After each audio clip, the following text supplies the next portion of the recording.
Hello મિત્રો, કેમ છો તમે? તો આપણી સાથે જીગુ, વિરાજ અને નિલેશ છે. તો આજે કયા ફોનની વાત કરવાના છે? પિક્સેલ 8 તો એમાં ડિસ્પ્લે કઈ આલી? 6.2 ઇંચની 120 હર્ટ્ઝની OLED ડિસ્પ્લે આપેલી છે, જે સારી એવી છે. તો વિરાજ, આમાં પ્રોસેસર કયું આલ્યું?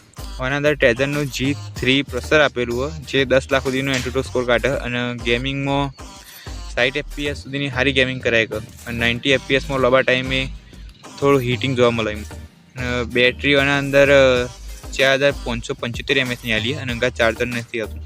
નિલેશ, આમાં કેમેરો કયો આપ્યો? આમાં પાછળની સાઈડ 50 પ્લસ 12 મેગાપિક્સલ અને આગળની સાઈડ 10.5 મેગાપિક્સલની સેલ્ફી આપી છે. તમારે નંબરમાં ઓછું લાગે કાર્યો, પણ ઓની જે ઓપ્ટિમાઇઝેશન એ બધું બહુ સારું હોય, ડાયનામિક રેન્જ ને બધું. એમ કે તમે ફોટો પાડો ને તો સારો જેવો આવે, એટલે કેમેરામાં તો બિલકુલ જોવું નહીં પડે આપણને.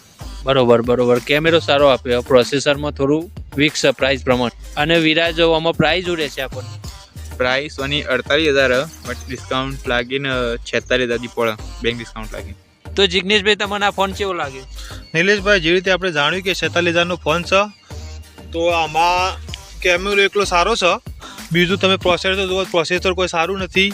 ઉપર બેટરીમાંનો હીટિંગનો ઇસ્યુ રહેશે, પ્લસ તમે અમને ચાર્જર પણ આર્યા સાથે હાલતા નથી.